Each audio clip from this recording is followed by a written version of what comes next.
ఒక పక్కన చిరంజీవి విదేశాల నుంచి వచ్చేశారు. వచ్చిన తర్వాత మొన్న బాలకృష్ణ వ్యాఖ్యలు, దాని మీద ఆయన స్పందన, దాని తర్వాత ఇప్పుడు ఏం స్పందిస్తారు అంటే అయిపోయింది ఇంకా అని చెప్పేశారు. అంటే ఆయన చెప్పాలనుకున్నది అక్కడి నుంచి ట్వీట్ రూపంలో చెప్పేది, లెటర్ రూపంలో చెప్పేశారు, అయిపోయింది. ఆయన కూల్.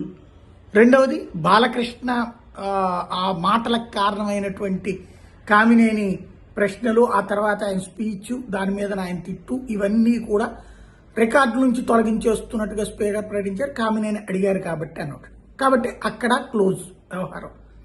ఇక మరొక వైపున పవన్ కళ్యాణ్ని చంద్రబాబు కలిశారు.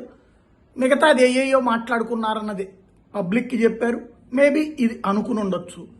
అందుకని పవన్ కళ్యాణ్ ఏదైతే ఆటో వాళ్ళ గురించి మాట్లాడారు, అట్లాగే డిఎస్సి గురించి మాట్లాడారు, మరొక వైపున మోడీ ప్రోగ్రాం గురించి మాట్లాడారని జనసేనే రిలీజ్ చేసినటువంటి ప్రెస్ నోటు, అందులో ఎక్కడా కూడా బాలకృష్ణ వ్యాఖ్యలు, దానికి సంబంధించిన పరిణామాల మీద పవన్ కళ్యాణ్ చంద్రబాబుతో మాట్లాడినట్టుగా, చంద్రబాబు పవన్ కళ్యాణ్తో మాట్లాడినట్టుగా లేదు.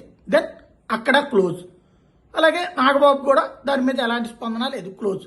కాకపోతే మెగా అభిమానులు మొన్న ఒక మీటింగ్ అన్నారు. ఆ తర్వాత వాళ్ళు ఏదో కేసులు పెట్టడానికి 2 తెలుగు రాష్ట్రాలు కలిపి 300 పోలీస్ స్టేషన్లో కేసులు పెట్టడానికి రెడీ అయితే చిరంజీవి ఆపారు అన్నటువంటిది తాజా బ్రేకింగ్ న్యూస్ల వ్యవహారం.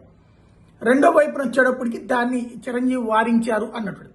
అయితే వాళ్ళు మాత్రం మేము తగ్గేది లేదు, 2 రోజుల్లో మళ్ళీ మీటింగ్ అయ్యి డెసిషన్ తీసుకుంటామని చెప్పారట.